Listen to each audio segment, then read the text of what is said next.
mendaki gunung. Terus siapa yang mau ikut kakak menuruni lembah? Ya. Terus siapa yang mau ikut kakak ke padang rumput yang besar dan hijau? Siapa yang mau ikut? Saya. Kalian mau ikut? Boleh bangkit berdiri. Kita mau nyanyi. Ku daki daki daki daki gunung yang tinggi. Dari awal ya. Ya, dari awal ya. 1, 2, 3. Daki daki daki daki gunung yang tinggi.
suaranya belum kedengeran ya? Iya. Apa kabar Rangers? Udah Belum. lumayan. Sekali lagi.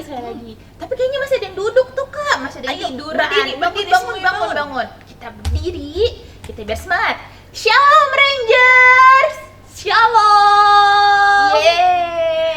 Pastinya adik-adik di rumah pada semangat dan luar biasa ya Kak. semuanya. Nah, hari ini balik lagi ya Kak. Iya. Dengan Kak Feni dan Kak Yufi, yeay. hari ini Kak Feni mau cerita apa nih Kak? Oh ya, hari ini Kak Feni mau cerita tentang seseorang anak yang dia tuh luar biasa banget Kak. Dalam keadaan apapun dia tetap mengucap syukur. Wah, dia tetap Keren banget. sukacita. Terus yang Siapa paling ya? penting ya Kak, dia itu bisa mengampuni. Wah, komplit nih. iya. Tentang siapa ya kira-kira nih Kak? Ayo, sebelum kita mulai tentang siapanya, biar adik-adik semuanya tetap semangat dan tetap duduk yang baik, kita doa dulu ya Kak. Boleh. Yuk Yuk. Kak Yufi, Kimi dalam doa kita semua lipat tangan, tutup mata, arahkan hati kita ke Tuhan Yesus. Ikutin doa kakak ya.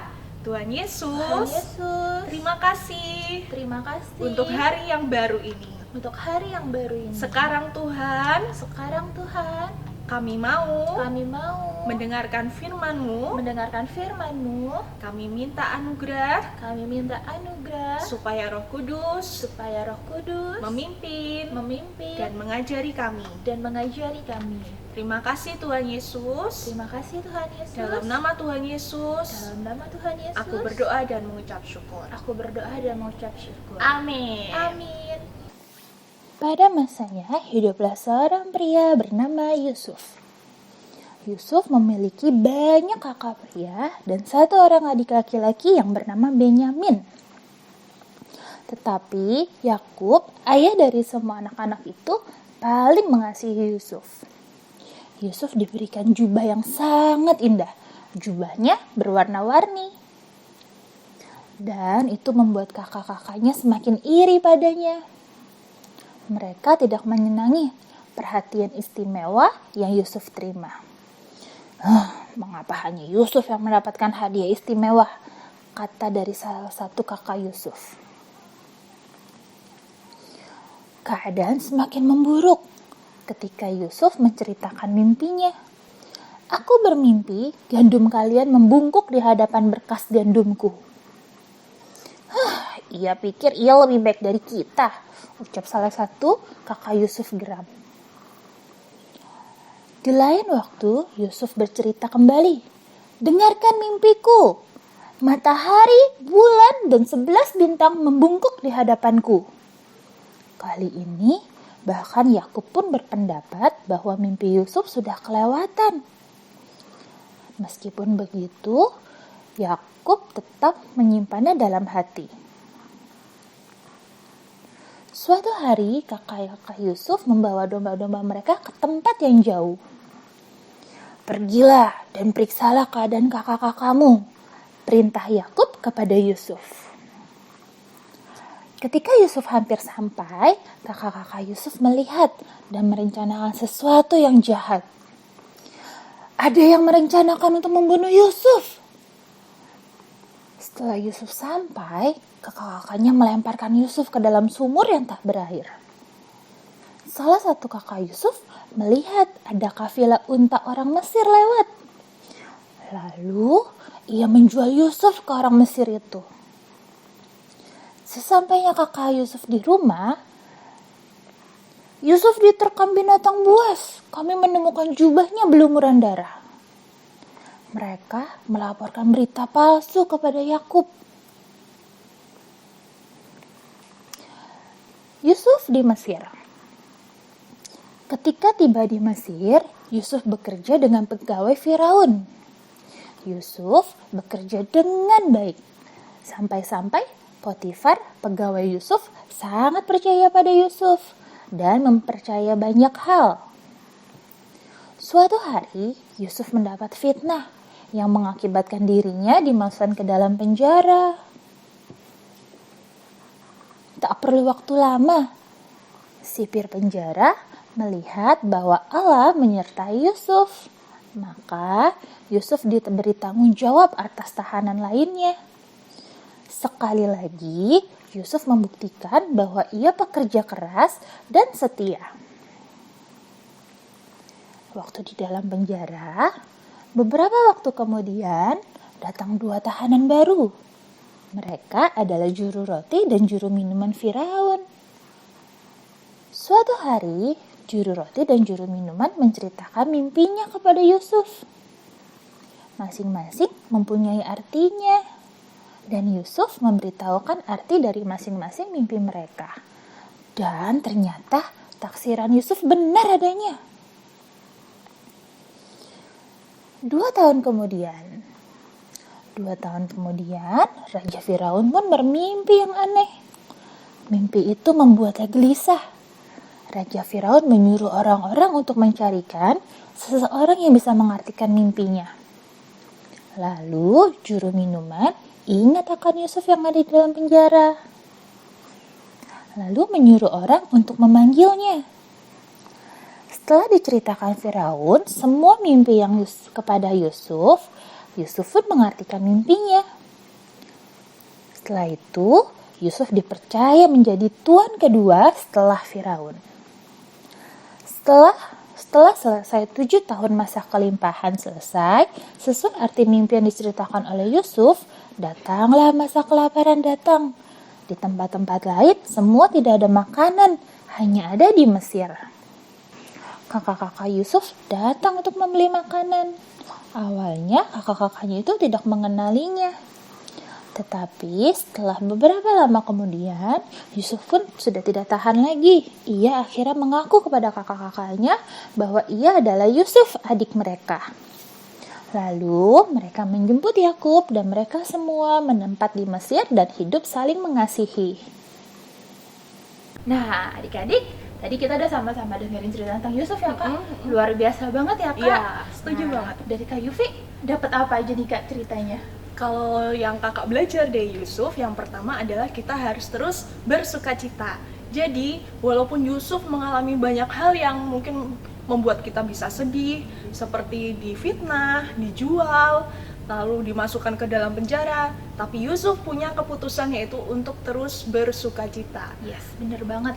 Kalau saat-saat ini, mungkin kalau kayak kita diisengin, atau kita diejek-ejek teman kita pasti memilihnya untuk apa? Untuk ngutung, untuk marah-marah, atau untuk apa ya Kak? Untuk kesel atau untuk membalas. Tapi kalau kita mau jadi kayak Yusuf, kita harus belajar tetap sukacita dalam keadaan apapun ya Kak.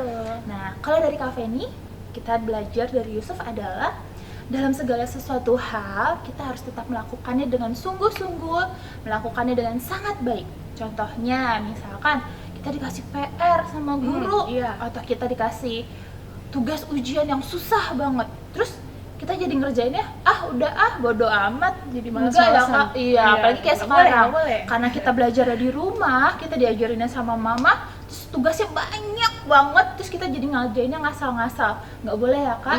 Dalam keadaan apapun kita harus mengerjakan segala sesuatu, ya itu adalah tugas kita dengan sungguh-sungguh ya Kak. Dengan benar. hati. Betul. Terus apa lagi Kak? Nah, satu lagi yang kakak belajar tentang Yusuf ini adalah punya hati yang mau mengampuni. Walaupun Yusuf itu tadi dijahatin sama kakak-kakaknya, terus masuk penjara, difitnah, tapi Yusuf tidak pernah benci. Dia punya hati yang mau mengampuni, walaupun mungkin berat ya dialaminya, tapi dia tetap mengampuni. Apalagi kita, mungkin kita cuma dicolek sama teman, disenggol, atau mungkin cuma kena marah dikit sama papa mama, sama bapak ibu guru, kita juga perlu punya hati yang mau mengampuni, supaya hati kita didapatin bersih di hadapan Tuhan, ya. Dan kalau kita mengampuni juga, itu bisa bikin hati kita lebih lega ya Kak. Jadi kita nggak bawa kentang busuk di dalam hati kita ya Kak. Bau dong. Karena kan kalau kita tidak mengampuni, kita kayak membawa beban ya Kak. Iya, kayak betul kita banget. bawaannya kesel terus. Nah, tapi kalau kita mau nggak bawa kentang busuk kayak Yusuf, kita harus belajar seperti itu ya Kak. Belajar mengampuni. Nah, Kak ini punya satu lagi yang terakhir. Apa tuh Kak? Yaitu Tuhan bisa mengubah segala sesuatu yang buruk menjadi baik, sangat baik bahkan. Kayak contohnya tadi dari Yusuf. Pertama, dia direncanakan untuk dibunuh ya Kak. Iya, betul. Terus dia dimasukin ke dalam sumur. Terus dia dijual ke orang Mesir. Sampai Mesir dia difitnah. Bahkan bukan hanya difitnah, dimasukin ke dalam penjara ya Kak. Iya. Padahal dia nggak salah. Tapi di akhir cerita kita tahu kalau Yusuf akhirnya menjadi penguasa di Mesir. Dan kisah saat ini kita percaya Tuhan kita itu mampu mengubah segala sesuatu yang buruk menjadi lebih baik. Contohnya kayak sekarang ya Kak, kita lagi kena virus stupid. Salah Kak, apa Kak? COVID. Oh iya, COVID-19. Kita lagi ada virus, tapi kita percaya kalau Tuhan kita sangat luar biasa dan mampu mengubahkan segala sesuatunya menjadi baik. Amin. Tapi dari kita juga harus melakukan sesuatu ya Kak. Betul banget. Apa tuh Kak yang kita harus lakukan? Kita perlu berdoa. Kita perlu berdoa setiap hari adik-adik. Kita perlu memperkatakan yang baik. Kita perlu berdoa bersama papa mama di rumah supaya kita tetap sehat, tidak kena virus, tidak kena penyakit. Kita tetap percaya bahwa Tuhan Yesus sanggup melakukan segala perkara Iya, untuk mendatangkan betul. kebaikan. Amin. Dan yang pastinya jangan lupa kita harus tetap baca Mazmur 91 ya Kak. Kita betul harus banget. memperkatakan segala sesuatu yang baik untuk bangsa kita. Nah, terakhir sebelum kita lupa, kami ini punya ayatnya. Yuk, kita baca sama-sama ya Kak. Iya, boleh. Di mana tuh, Kak? Adik-adik juga buka ya di rumah. Roma 8 ayat 28a. Oke. Sama-sama ya, Kak Feni ulang lagi. Roma 8 ayat 28a. Jadi nggak sampai habis ya Kak kalau A itu. Nah, kita baca sama-sama ya Kak. Ya, sampai yang mengasihi dia Kak. Oke. Yuk, kita baca sama-sama. Kita tahu sekarang bahwa Allah turut bekerja dalam segala sesuatu untuk mendatangkan kebaikan bagi mereka yang mengasihi Dia. Amin ya adik-adik. Amin. Kita percaya kalau Tuhan kita akan selalu turut bekerja ya Kak. Amin. Yang penting kita di rumah tetap semangat, tetap bersuka cita, tetap mau mengerjakan apa yang harus kita kerjakan. Oke? Yes, Nah, betul yuk, banget. sebelum kita tutup, mari kita bersatu dalam doa. Kita lipat tangannya, kita tutup matanya. Tuhan Yesus, terima kasih Tuhan untuk hari-hari ini Tuhan. Tuhan, ajari kami Tuhan untuk selalu sukacita dalam segala hal. Ajari kami Tuhan, biar kami bisa melakukan segala sesuatu dengan sangat baik Tuhan, melakukan segala sesuatu yang harus kami kerjakan dengan sempurna Tuhan. Tuhan, ajari kami juga Tuhan untuk mengampuni Tuhan, mengampuni orang-orang yang telah menyakiti kita atau mengampuni orang-orang Tuhan yang menurut kita tidak baik. Tuhan Yesus, tetap sertai kami Tuhan, biar pelindungan-Mu sempurna atas hidup kami Tuhan, atas keluarga kami Tuhan. Kami yakin Tuhan ada pernyataan-Mu, ada malaikat-malaikat-Mu Tuhan yang berjaga-jaga atas kami dan keluarga kami Tuhan Yesus. Dalam nama Tuhan Yesus, amin. Amin. Dadah, bye.